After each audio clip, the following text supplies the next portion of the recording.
A can run 1 kilometer in 4 minutes 51 seconds and B in 5 minutes. How many meters start can A give B in a kilometer race so that the race may end in a dead heat?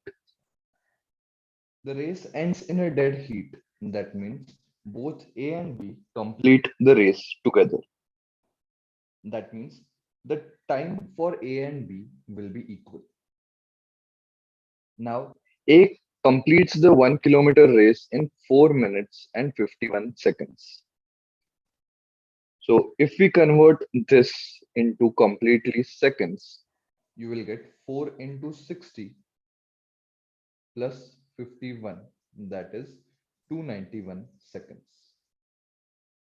Now, B completes the 1 kilometer race in 5 minutes, that is 300 seconds.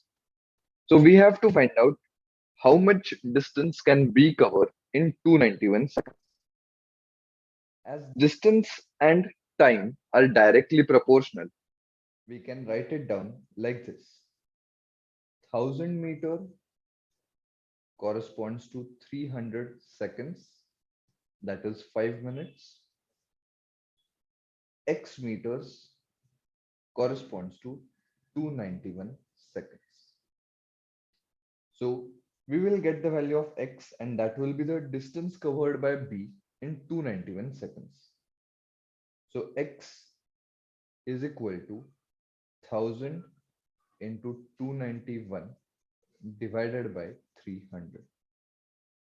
So X comes out as 970 meters. Now, as the race ends in dead heat, we can say that A can give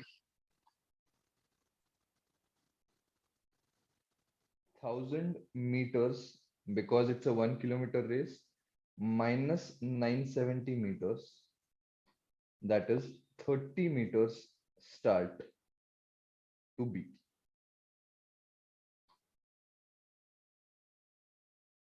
So answer will be 30 meters.